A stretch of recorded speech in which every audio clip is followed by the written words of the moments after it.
Hey guys, welcome back. So I know it's been like a whole month again. Sorry again, stuff gets busy. So I had something really awesome today. So you know that we've seen some large weapons, like that massive red spear I had. I don't know where it came from, if it's from a movie, but it was sweet. And you've seen things like the Warhammer, which are very devastating, and the spear, which is also very devastating, the boar spear. But what if I told you the most dangerous weapon throughout history was the halberd? You may think, the halberd, isn't that massive and heavy and slow swing? That's where video games get that wrong. You see, games like For Honor, yes, I'm bashing on For Honor again because it's so wildly wrong that it makes literally no sense in the game. It has it completely wrong. One, they're not that big and massive, and two, they're not that heavy to swing. But what makes them the most dangerous weapon is because everything on the weapon is a weapon, essentially. The pointy bit can kill you, the axe bit can kill you, the other end of it can kill you. I mean, literally, there is not one piece of that weapon that is not dangerous. So, and it's not just used for, it's not just used for just fighting too. It was used to break down doors. It was used to break down formations. If you were behind a bunch of bricks, sometimes they would use it to break down bricks. So it wasn't just a tool. It was also, or it wasn't just a weapon. It wasn't just a weapon. It was also a tool for getting into places that no one else could. Could break spear pike formations and spear tips, you name it. So let's get into that. Let me show you what this thing looks like because it's pretty awesome. And I have to show you out in the outside because it's so big that it just doesn't fit in a frame to show you. But let me show you what that is, and I'll show you kind of why it's so good at being just good at everything. So this is it here. As you can tell, it's not as big as quote unquote some of the other video games would have you believe. And it's not heavy either.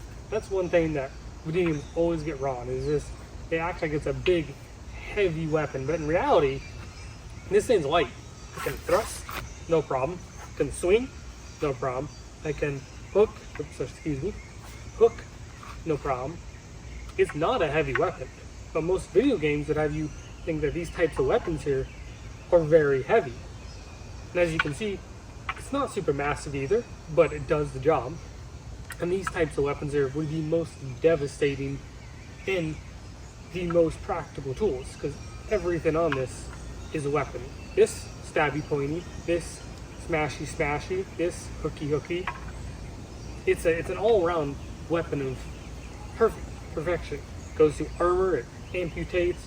It is perfect and the most devastating weapon for all the right reasons. And you'll notice that this one, it's got a very nice oak, I believe, handle. Just a normal, I think, carbon steel tips for axe head, hook, I forget what it's called, and spear tip. And again, most video games would have you assume that this is heavy, but it's not heavy at all. You can thrust super quick with it, and it doesn't take much for me to thrust. Literally just a simple, that's it. And again, for chopping, super easy. But most, again, video games, I would think it's a super heavy swing, like say For Honor, or even using this bit is a super heavy swing. It's really not. Whether it be whatever hooking direction it is, really doesn't take much. It's super easy to use, and it's the most devastating weapon there ever is. I mean, really. But let me show you why this thing was so good at breaking into infantry foundations and walls and pretty much everything, and as well as how devastating it is for chopping and slicing and everything else. Alright, so to give you a better idea here, this is going to be our pretend door here, and there's going to be someone behind it, and we're going to break down the door to get to whoever's there, just to give you a good idea. So I'm going to do a couple slashes, stabs, and again, this will give you a good idea of how these things weren't just used as weapons, they were also tools for getting into places. Here we go.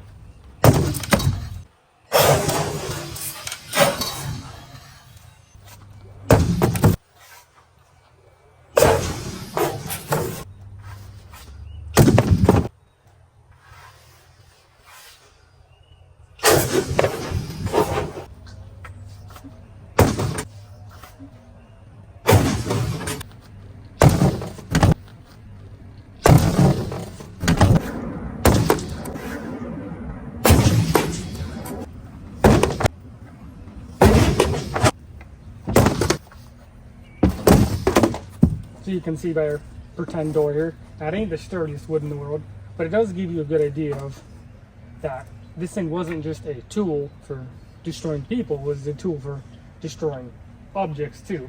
This was a door, well, I mean, you can see the damage. Again, it's not the sturdiest door I could find, but it does give you a good idea of just that these weren't just tools for battle, they were tools for also destroying defensive positions. Alright, so a while ago, someone had said that, I commented that if you beat these on plywood or anything hard, it's bad for them and it will damage them. Obviously that person's completely insane, because a good weapon should not be damaged from being beat on plywood or anything really. A good weapon will always hold true against something hard such as plywood, bricks, you name it. So to prove that, you just saw me beat this on plywood. Now you will see it's perfectly good still. It's going to cut this watermelon like it wasn't even there, because a good weapon does not get damaged from plywood. Again, I don't know where that person where he got that idea from, but it's just not true. And again, I'm going to prove that by doing two stabs, 2 slashes, 2 pokes. And again, it's going to go right through it because there's no damage to this weapon at all, because it's made to be beat on things. Okay, so 2 stabs, 2 slashes, and 2 pokes or something like that. Here we go.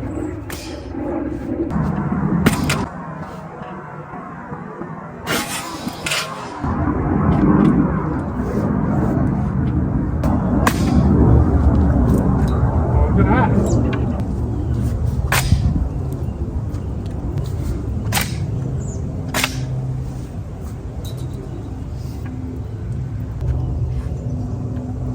Now, as you can tell, those are very clean cuts. I mean, again, the idea that it's not made to beat on something hard is just not true. As you can see, it handled that no problem. Like, it wasn't even there.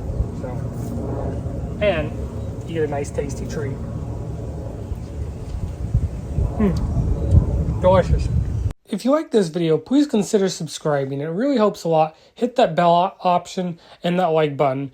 Again, if you like this video, please consider subscribing. It would really help a lot. Thank you so much for watching.